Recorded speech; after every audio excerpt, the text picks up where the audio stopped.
απλά συμπτώματα είναι αυτά που κάνουν αισθητό το πρόβλημα τόσο στον ίδιο τον ασθενή όσο και στους γύρω του. Ένα διαταραχές του ύπνου, η αϊπνία και ο διακεκομένος ύπνος είναι ένα συχνότατο σύμπτωμα στους ασθενείς με κατάθλιψη. Παράλληλα όμως και οι πολλές ώρες ύπνου πάνω από 10 αποτελούν ένδειξη της νόσου, του υπερυπνέου. Ο πόνος στο στήθος, εάν δεν οφείλεται σε καρδιοπάθεια ή πνευμονοπάθεια, μπορεί να αποτελεί σημάδι κατάθλιψης. Ο πόνος είναι ένα συχνότατο ψυχοσωματικό σύμπτωμα των ψυχικών ασθενειών. Κρύα όπως ή τα μειωμένα επίπεδα ενέργειας μπορεί να αποτελούν προάγγελο της κατάθλιψης, εάν δεν οφείλονται στην έλλειψη ύπνου. Πρόκειται για έναν φαύλο κύκλο, όπου το ένα πρόβλημα εντείνει το άλλο.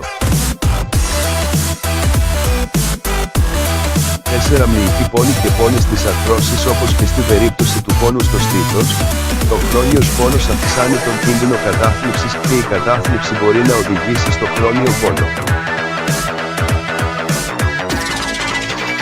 Ο λόγος είναι ότι οι δύο παθήσεις επιδρούν με παρόμοιο τρόπο στα κέντρα του εγκεφάλου. Μελέτες δείχνουν ότι τα άτομα που πάσχουν από κατάθλιψη έχουν 3 φορές περισσότερες πιθανότητες να εκδηλώσουν χρόνιο πόνο.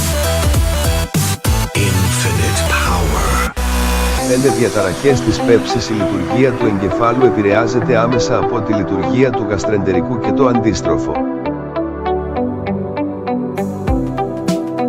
Αυτός είναι και ο λόγος που έχουμε στομαχόπονο ή ναυτία όταν αντιμετωπίζουμε στρες ή έντονες ανησυχίες. Έτσι, και η κατάθλιψη μπορεί να πυροδοτήσει την τάση προς έμεδο, τη δυσπεψία, τη διάρρεια ή τη δυσκολιότητα.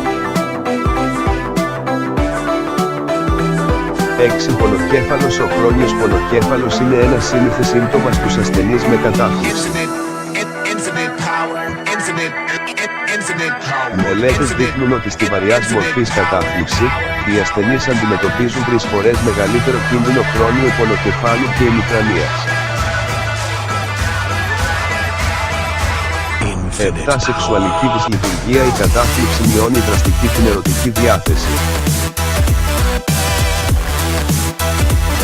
Παράλληλα, οι ασθενείς με κατάθλιψη έχουν περισσότερες πιθανότητες να στραφούν στην κατάχρηση αλκοόλ ή ναρκωτικών ουσιών, παράγοντες που εντείνουν το πρόβλημα.